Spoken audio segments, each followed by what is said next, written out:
শুধু ভাবনা। তাহলে এখন দেখেন ভাবনার শক্তি আছে কিনা, কল্পনার শক্তি আছে কিনা, চিন্তার শক্তি আছে কিনা। তাহলে চিন্তা আপনাকে ধ্বংস করতে পারে? কথা বলেন, ইয়েস অর নো? চিন্তা আপনাকে রুগী বানাতে পারে?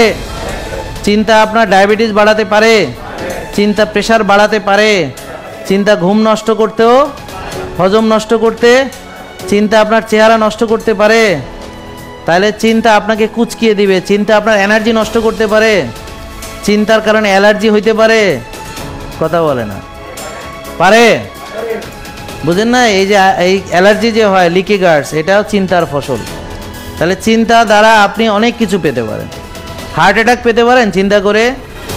তাহলে রক্তচাপ বাড়ে, ইনফ্লামেশন বাড়ে, প্রদাহ যেটা, তাইলে ডায়াবেটিস বাড়ে, চিনি বাড়ে, বাড়ে। তাহলে চিন্তায় মাসেল ক্ষয় হয়, মাসেল ক্ষয় হয়, হাড় ক্ষয় হয়।